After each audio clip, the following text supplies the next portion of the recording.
Here's how I made this wicked dark fantasy choker. It's super easy, totally customizable, and a lot of fun to style. Here's an example of something that I made when I was just experimenting and trying this concept out. And as you can see, it doesn't look that great, but I thought it was pretty cool. So I tried it again with a little bit more vision and a little bit more strategy.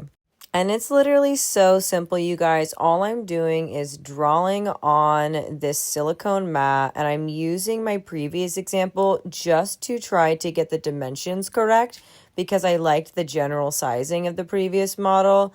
But I'm obviously adding some flair and improving the design and doing my best to make it as symmetrical and even as possible. I'm using this ruler to guide my lines, making sure that I'm creating an even pattern, and I'm essentially working from the inside out.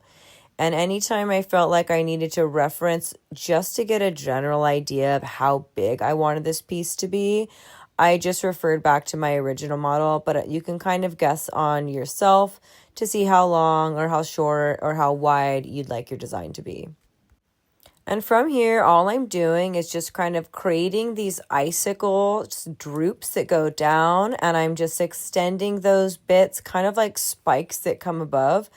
And then I'm generally just filling in as much space as possible because I want this to be a solid structure. I don't want it to be super flimsy, but then again, I do want it to be flexible.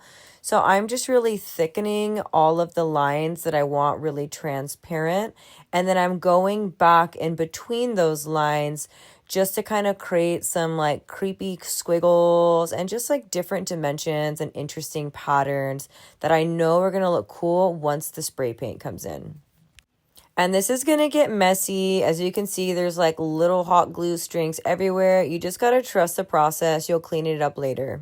One thing I do want to mention is you want to absolutely make sure at the ends of this piece that you're creating two little loops that you can then add some string or some chain to, because you're going to make this a necklace and a choker. So you want something to loop through. And my vision for this was kind of gothic, kind of creepy. So as you can see, that's like the general vibe that we end up with here. And if you look really closely, you'll see that it just creates a lot of texture and a lot of dimension that's really going to come out once the paint shows up. But before we get to paint, we want to try to clean this up as much as possible. And it is super tedious, but you just got to trust your work. And you can clean up any little ends by taking some wire cutters and just clipping those pieces off. It's super easy to remove. Once you've cleaned it up generally enough, you can just peel that bad boy off. And then from here, you can clean it up even further just by kind of getting into those little nitty gritty areas.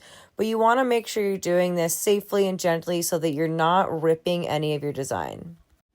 This is what I ended up with. And honestly, I was so stoked. I think it looks like super cool. And I know once the paint comes in, it's going to be epic.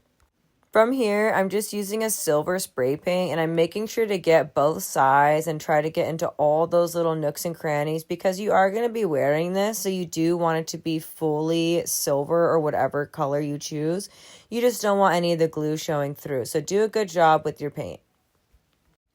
This is what mine looked like when I was done painting. I just did one coat, but I made sure to seal it with this Mod Podge sealer. Once it's dry, I'm just using some gray elastic string to tie through on those loop ends, and it is all done. This is what she looks like in sunlight. That's what she looks like on. As you can tell, I don't have it super tight against my neck because it does have a tendency to poke a little bit if you make it really high. You can avoid that by using a dress form for this model when you do the glue, but I still think it came out super epic. I think it went perfectly with this wire bra and this headdress that I made, and it just totally completed the look. If you want more costume design tutorials and to learn how to make things like this epic silver wire bra and this awesome headdress that I made, join Spellborn Arts. Spellborn Arts is an online sanctuary and community for dancers, makers, and muses who want to unleash their creative power through fusion belly dance, costume design, fantasy, and creative embodiment.